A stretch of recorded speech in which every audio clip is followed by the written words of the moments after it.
Michel Larocque est une artiste touche-à-tout. Humour, comédie, chanson.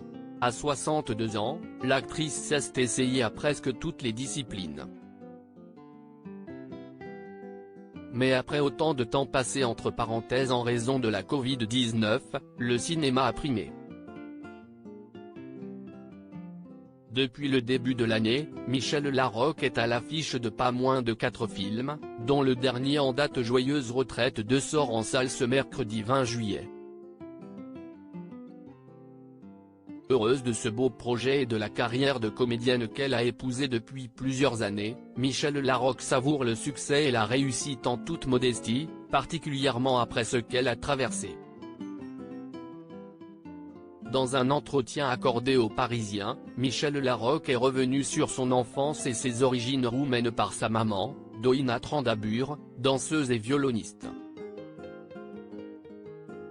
Cette dernière est d'ailleurs profondément touchée par le conflit ukrainien qui sévit depuis plusieurs mois. « Ma mère ne pensait pas que, dans sa vie, elle vivrait l'invasion d'un autre pays par la Russie.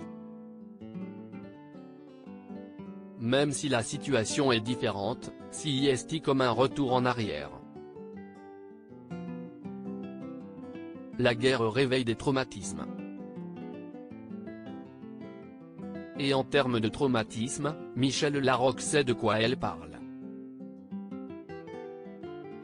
Alors qu'elle se trouvait en Roumanie avec son papa pour dire au revoir à son grand-père mourant, les services secrets du pays, à la recherche de la maman, tentent de kidnapper la petite fille dans leur logement. Ma mère a été coupée de sa famille pendant de longues années, elle n'a pas pu revoir son père avant son décès, raconte-t-elle. Moi, je suis allé en Roumanie pour rencontrer mon grand-père et à 7 ans, j'ai failli être enlevé par la Securitate, police politique secrète roumaine sous l'ère communiste. Cette histoire familiale est automatiquement présente en moi.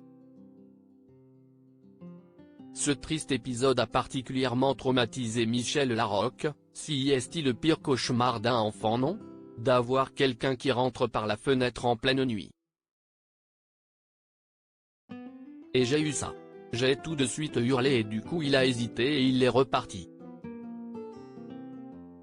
Je crois que ça a été un tel traumatisme que je l'aille un peu occulté. Mais je sais qu'à chaque fois que je signais pour une pièce de théâtre, j'étais très angoissé alors que pas du tout pour un film. Parce qu'en fait, on pouvait savoir où j'étais tous les jours, racontait-elle dans une ambition intime. Un souvenir que la compagne de François Baroin a finalement réussi à apprivoiser.